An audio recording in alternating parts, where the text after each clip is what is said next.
Hi friends, आशा करता हूँ आप सभी लोग अच्छे होंगे। तो आज की इस वीडियो के माध्यम से हिंदी वर्णमाला विराम चिन्ह के बारे में फिर से मैं आपके बीच वीडियो लाया हूँ। तो देखिए ध्यान से और समझने का प्रयास करें। बालक स्कूल से कब आया, इसमें उचित विराम चिन्ह का प्रयोग कीजिए। 4 ऑप्शन है, आप देख लीजिए। इसका राइट आंसर है आपका क्वेश्चन मार्क। देखिए वाक्य में प्रश्न किया जा रहा है, अतः इस वाक्य के अंत में प्रश्नवाचक चिन्ह का प्रयोग होगा। देखिए अगला क्वेश्चन है, कौन सी ध्वनि महाप्राण नहीं है? तो ख, घ, ज, झ। तो इसका जो राइट आंसर है वो आपका ज है।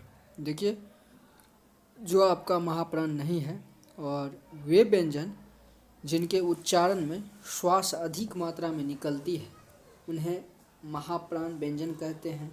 और इसके अंतर्गत वर्गों के द्वितीय और चतुर्थ वर्ण तथा समस्त ऊष्म वर्ण ख, घ, छ, झ, ठ, ढ, थ, ध, फ, भ आदि आते हैं।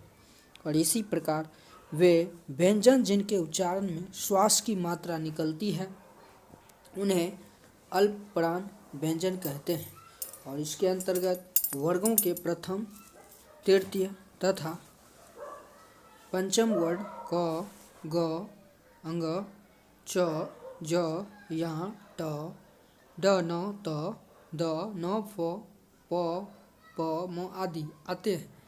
अंतस्थ व्यंजन य, र, ल, व भी अल्पप्राण व्यंजन है। अतः स्पष्ट है कि ज महाप्राण व्यंजन नहीं बल्कि अल्पप्राण व्यंजन है। ये समझ गए। अब देखिए अगला क्वेश्चन है कि पूर्ण विराम का प्रयोग किया जाता है वाक्य के प्रारंभ में, वाक्य के मध्य में, वाक्य के अंत में, या इनमें से कोई नहीं। तो इसका जो राइट आंसर है वाक्य के अंत में। देखिए पूर्ण विराम का प्रयोग वाक्य के अंत में किया जाता है, ये समझ गए। अगला क्वेश्चन है कि हिंदी व्याकरण में सर्वाधिक रूप से प्रयोग होने वाला विराम चिन्ह कौन सा है? तो देखिए ये है आपका अल्प विराम। देखिए हिंदी वर्णमाला में सर्वाधिक रूप से अल्प विराम का प्रयोग होता है, ठीक है। इसी तरीक़ा से अब देखिए अगला क्वेश्चन है, इसका ये मैं से आपको देखिए हिंदी व्याकरण में सर्वाधिक रूप से अल्प विराम का प्रयोग किया जाता है। वहीं अगला क्वेश्चन है कि निम्न में से कौन सा व्यंजन स्पर्श संघर्षी है? ज, र, ह, मूर्धन्य। राइट आंसर है ज। तो ज व्यंजन स्पर्शी संघर्षी है। आधुनिक परिभाषिक शब्दावली में स्पर्श संघर्षी व्यंजन 5 है, च, छ, ज, झ, या, चवर, ठीक है। देखिए 26 तक क्वेश्चन समझिए। अब आइए अब समझ लीजिए यहाँ से क्वेश्चन 27 नंबर से। देखिए क्या है, उद्धरण के चिन्ह का प्रयोग कब किया जाता है? तो उद्धरण चिन्ह का जो प्रयोग किया जाता है ये आपका जब किसी का कथन ज्यों का त्यों लिखा जाता है, या जब किसी वाक्य में उदाहरण का प्रयोग किया जाता है। देखिए अब मैं बता दूं कि ऑप्शन पढ़ने से आपको ये एक आइडिया लग जाता है कि मतलब इसका राइट आंसर क्या होगा, इसीलिए ऑप्शन पढ़ना चाहिए। ऑप्शन पढ़ने से आप काफ़ी कुछ समझने लगते हैं, जो मैं इसमें तुलना पढ़ के नहीं सुना पाऊँगा, लेकिन कुछ कुछ ऐसा ऑप्शन होगा जो मैं आपको बताऊँगा। तो देखिए उद्धरण चिन्ह का प्रयोग कब किया जाता है? तो ये जब किसी का कथन ज्यों का त्यों लिखा जाता है तब किया जाता है। आपके सामने में क्वेश्चन है, आप देखकर पढ़ सकते हैं। वीडियो पॉज करके आप देखिए और देखकर उसको जो है समझने का प्रयास करें। तो ऑप्शन को ज़रूर पढ़ना चाहिए। देखिए जब किसी पुस्तक से कोई वाक्य या किसी का कथन ज्यों का त्यों उद्धृत कर लिया जाता है तो वहाँ उद्धरण चिन्ह का प्रयोग होता है। इसी तरीक़ा से अब देखिए अगला क्वेश्चन है कि आहा आहा कितना सुंदर पुष्प खिला है, रिक्त स्थान पर कौन सा चिन्ह प्रयोग करना होगा? देखिए तो 4 ऑप्शन है, आप देख लीजिए, और इसका राइट आंसर है आपका ये सी नंबर। जब वाक्य में आश्चर्य या विस्मय का बोध हो तो वहाँ पर विस्मयादि बोधक चिन्ह का प्रयोग किया जाता है। उपयुक्त वाक्य में विस्मय का बोध हो रहा है, तो ये समझ गए। अब देखिए अगला क्वेश्चन है कि हिंदी वर्णमाला में व्यंजनों की संख्या है 32, 34, 33, 36। राइट आंसर आपका 33। हिंदी वर्णमाला में 33 मूल व्यंजन है और इसके अतिरिक्त 2 उत्क्षिप्त व्यंजन, 2 अयोग्यवाह एवं 4 संयुक्ताक्षर व्यंजन है, और इसमें 11 मूल स्वरों को मिला देने पर हिंदी में कुल 52 वर्ण हो जाते हैं। देखिए अगला है कि उपविराम चिन्ह का कौन सा है, तो 4 ऑप्शन है जिसमें राइट आंसर आपका ए नंबर है। तो देखिए उपविराम का चिन्ह ये है, 2 अनुपात जैसे दिखता होगा आपको। तो इसका प्रयोग बहुधा शीर्षकों के अंतर्गत होता है, यथा तुलसीदास एक महान कवि। तो समझ गए। अब देखिए अगला क्वेश्चन है कि 2 शब्दों को जोड़ने के लिए कौन सा चिन्ह प्रयोग किया जाता है। 4 ऑप्शन आप देख लीजिए, राइट आंसर आपका बी नंबर ऑप्शन। देखिए 2 शब्दों को जोड़ने के लिए योजक चिन्ह का प्रयोग किया जाता है। ठीक है। अगला क्वेश्चन है कि कौन सा व्यंजन संघर्षी है। 4 ऑप्शन है जिसमें राइट आंसर आपका ह है। तो संघर्षी उष्म व्यंजन 4 है, तालम स, मूर्धन्य स, दंत स, ह। चलिए अब देखिए आगे का क्वेश्चन है कि अघोष वर्ण कौन सा है। तो ये रिवीजन मैं करवा रहा हूँ। आप अगर आप जानते होंगे, गहरा पढ़ाई किए होंगे, तो आप ये सब चीज़ बहुत अच्छे से समझते होंगे।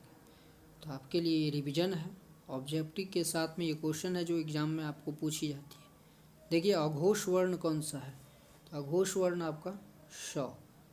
तो ये आपका दंत स है। तो समझिए उपयुक्त वर्णों में दंत स अघोष वर्ण है। नाद की दृष्टि से जिन व्यंजन वर्णों के उच्चारण में स्वर तंत्रियाँ झंकृत नहीं होती है वे अघोष वर्ण कहलाते हैं।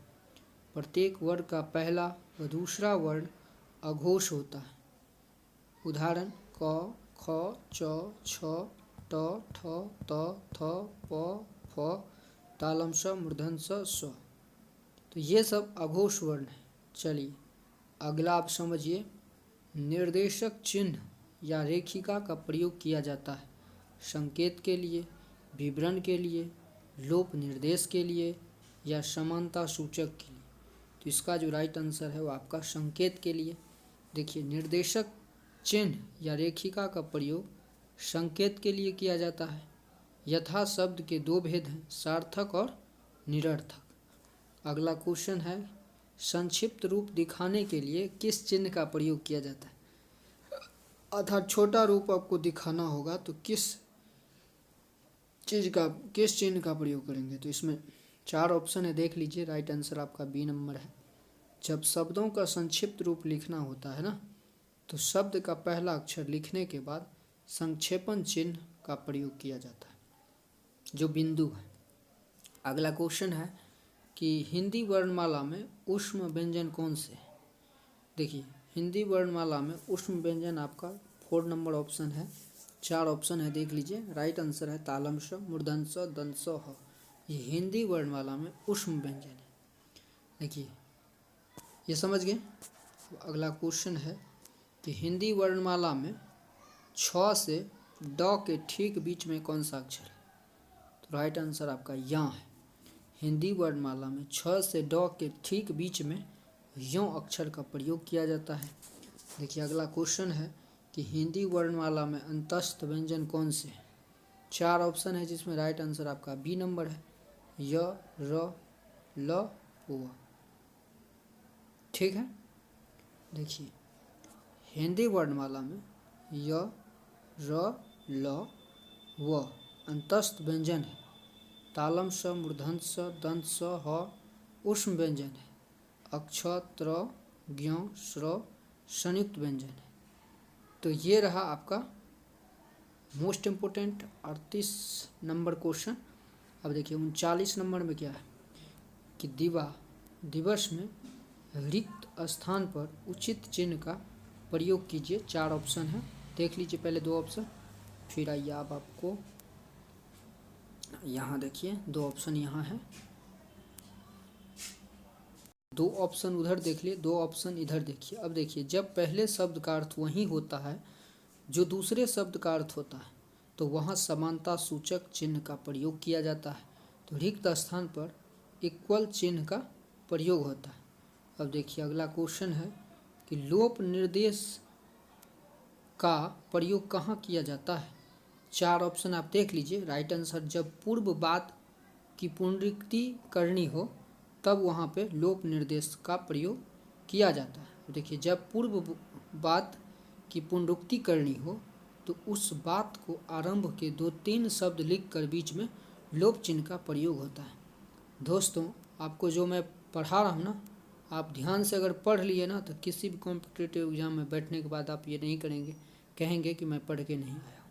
ठीक है, और ये तो कुछ नहीं है, ये तो अभी हिंदी वर्णमाला विराम चिन्ह के बारे में बता रहा हूँ। इसके बाद आपके बीच संधि, समास, पर्यायवाची शब्द, है ना, एक अनेक शब्द का एक शब्द है, तो बहुत सारे ऐसे हिंदी का टॉपिक आपके बीच आने वाला है।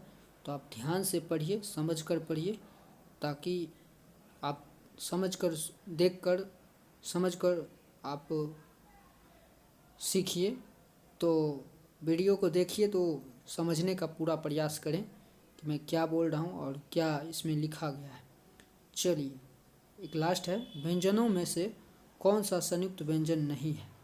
तो 4 ऑप्शन है जिसमें लास्ट आपका जो राइट आंसर है वो मूर्धन्य है। तो मूर्धन्य संयुक्त व्यंजन नहीं है, अक्षत र स्र ज्ञ संयुक्त व्यंजन है। ठीक है, चलिए इस टाइप से फिर आगे की वीडियो में मैं यहाँ से आपको पढ़ाऊँगा हिंदी वर्णमाला से। तो वीडियो अगर अच्छा लगा हो तो लाइक शेयर ज़रूर कीजिए ताकि आपके फ़ोन में, और सब्सक्राइब भी कर लीजिए ताकि आपके फ़ोन में पर डे नोटिफिकेशन जाए। वीडियो देखने के लिए आपका बहुत बहुत धन्यवाद।